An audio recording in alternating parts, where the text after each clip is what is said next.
I thought it was gunfire. That's how loud the pounding was, metallic, rhythmic, way too close for comfort. I shot up from bed, tripped over my old dog Scout, and scrambled to the window. 3 guys in hard hats were driving steel fence posts into the soft banks of my creek like they were trying to stake a vampire. And there she was, Lana, perched in a folding chair like a smug vulture in yoga pants, barking orders while sipping something green and gruesome from a mason jar. Swamp juice, probably. It was 6:45 a.m. on my land. I flung open the window, ready to holler, but she beat me to it. "You're welcome," she shouted. "We're beautifying your swamp." That's when I realized Lana had officially declared war on my property. And this time she brought back up. That creek behind my house? It wasn't just a patch of running water. It ran through the back end of my land, framed by old cottonwoods and tangled wildflowers. It's where my granddad taught me how to fish, where I'd sit for hours just listening to frogs, where Scout learned to splash and chase frogs and miss every single one. I never had issues with neighbors until Lana moved in 3 months ago. At first, it was the usual passive-aggressive HOA stuff. Notes about mailbox height. Complaints that my American flag was too faded. Reminders that my wooden fence didn't match the community aesthetic. I ignored her. Most of us did. But today was different. Today, she was physically fencing off my creek like it belonged to her. I stormed outside in pajama pants and mud boots, looking like a hermit survivalist straight out of a bunker. Lana greeted me with a fake smile and a laminated packet. "Good morning," she chirped. "This is just a temporary enhancement for HOA-approved beautification. We're making the area more meditative." I stared at her. "This is my creek." She didn't flinch. "Actually, it runs through communal visibility zones per the HOA bylaws. Since it lacks structural flow symmetry, we voted to enclose it for community betterment." Visibility zones? What the hell did that even mean? She flipped to page 43, section 6.2.2 of her binder like it was gospel. I've read the HOA handbook, cover to cover. There is no section 6.2.2. But Lana's confidence was bulletproof. Worse, she brought a crew who clearly didn't care whose name was on the deed. They were halfway done fencing off both ends of the creek, hammering and measuring like it was just another landscaping job. I pointed to a family of ducks now stranded on the wrong side. "What happens when the wildlife can't get through?" Lana clucked her tongue. "Then they'll learn boundaries, won't they?" Scout barked like he was ready to call in an airstrike. I went back inside, grabbed my phone, and called Joel. He's a retired game warden who smells like cedar and always has venison jerky in his pocket. More importantly, he's my friend, fishing buddy, and one of the few people who understood what that creek meant. "You're gonna want to come see this," I said. 10 minutes later, Joel rolled up in his beat-up Ford, stepped out, and whistled when he saw the fence. "Holy hell," he muttered. "She fenced off the whole damn thing? She says it's for meditation." Joel chuckled darkly. "She's gonna need a lawyer and a priest." Then his face changed. He squatted by the water's edge, pulled out a magnifier, and inspected the muddy bank. "You know what this is?" he asked. "A bad day?" He shook his head. "No. This is a federally protected steelhead spawning tributary. Has been since '94. I used to tag fish here for the state. There are sensors buried up and downstream." "You block this?" "You're not just breaking local rules, you're breaking federal law." We both turned to watch Lana directing one of the workers to install a bamboo trellis over the water like she was redecorating a day spa. "You need to call Fish and Wildlife," Joel said. So I did.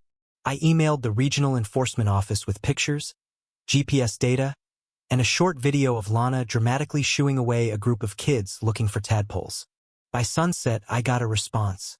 "Thank you for your report. Our agents are aware of the site and will conduct an investigation immediately. Any obstruction of federally protected waterways is subject to enforcement under Title 16 of the U.S. Code." Lana had no idea what she'd just stepped into. The next day, she doubled down. She hosted a creekfront visualization initiative right there on my land. Guests in white linen showed up with crystals. They meditated near the Serenity fence, now adorned with wind chimes and hanging lanterns. One lady asked if the creek had healing properties. "It used to," Lana said solemnly. "But I'm cleansing it of chaos now." That was the final straw. Joel and I walked over around dusk, just as the last Prius drove away.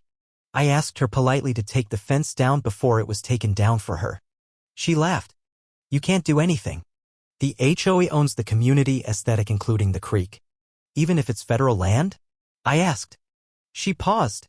Joel held up a laminated photo of a steelhead trout tagged with a GPS tracker. Congrats, he said. You just blocked a federally protected migration path. Lana blinked like a glitchy robot. 2 days later, the fence was still UPenn, so was her ego. A new sign read, Private Reflection Area, HOA Access Only. She added folding chairs and a tiny fountain that dribbled water into a bucket like it was peeing itself. But she didn't know the feds were already on the way. That morning, Joel called me. They're coming today. A white unmarked SUV rolled into the cul-de-sac around noon. It passed her house, circled, then stopped a few houses down. 3 people got out, 2 men, 1 woman, all dressed like wildlife biologists on safari. One of them carried a case that looked suspiciously like a violin but definitely wasn't. Joel and I pretended to be doing yard work while they made their way toward the creek. Then they saw the fence. You've got to be kidding me, one of them muttered. Seconds later, Lana emerged, clipboard in hand, stride full of superiority. Can I help you? She asked. The female agent flashed her badge. U.S. Fish and Wildlife. We're responding to an obstruction of a federally protected waterway. This is HOA-regulated land, Lana said. You need board clearance. We're enforcing the Endangered Species Act and the Clean Water Act. That supersedes any HOA bylaws. Oh, please, Lana scoffed.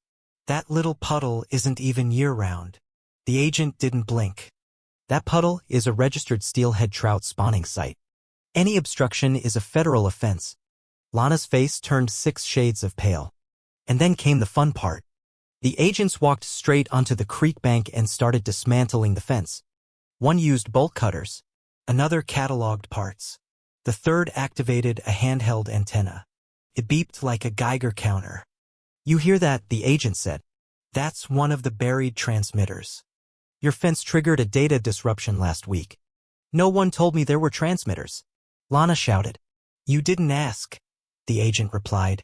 The whole neighborhood was watching now. Curtains twitched. People hovered near mailboxes and watering cans, pretending to be busy. Lana tried one last time. You're destroying HOA property.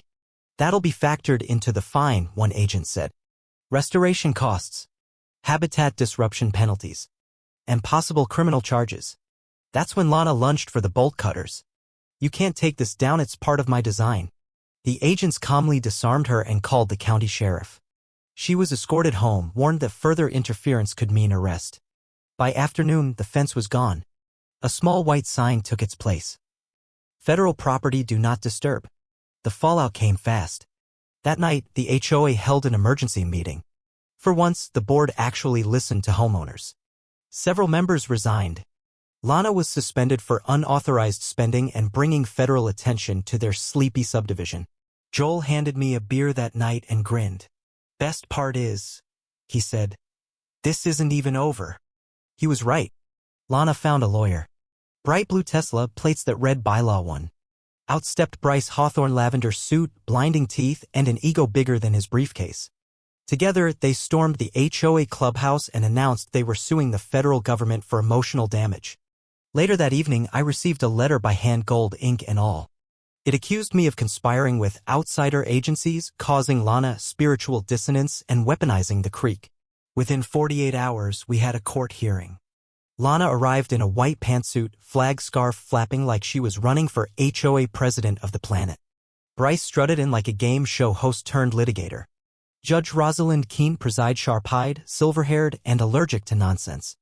Bryce opened with a speech so dramatic it deserved background music. He accused the feds of sabotage, called the creek spiritually stagnant, and claimed I was hostile for fishing. When it was my turn, I handed the judge the deed, environmental registry, and my email exchange with Fish and Wildlife. Judge Keene raised an eyebrow. Mr. Hawthorne, are you aware the stream is on a federal endangered species registry?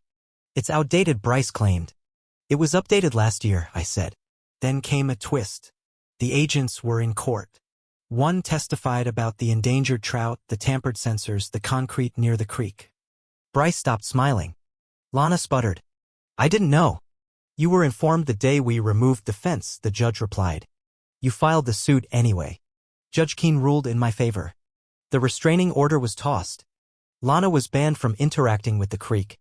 And then came the kicker, a $45,000 fine for habitat disruption, misuse of HOA funds, and unauthorized landscaping.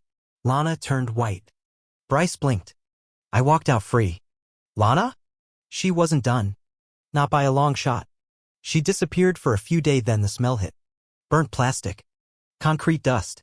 And something that could only be described as denial-scented perfume. Joel showed up with a dead fish in a bucket. It flopped twice, then died.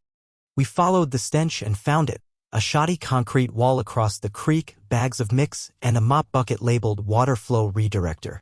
She tried to reroute the creek. Illegally. At night. Wearing night vision goggles. The hidden wildlife cameras installed by the feds caught the whole thing. Lana in a jumpsuit, hauling cement, singing My Creek, My Rules. When the agents returned, they brought backup and a warrant. They removed the wall, tested soil and water, showed Lana the footage.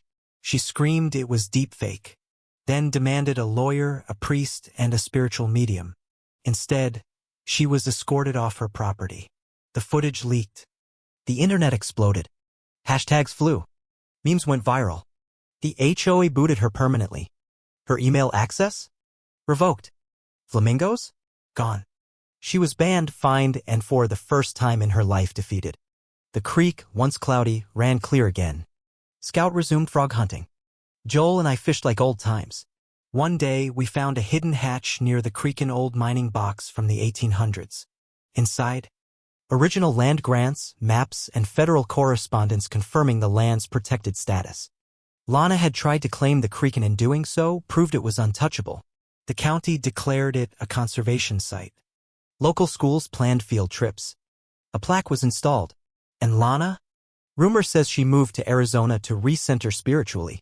But the creek? Is still here. Clear. Calm. Untamed. And undefeated.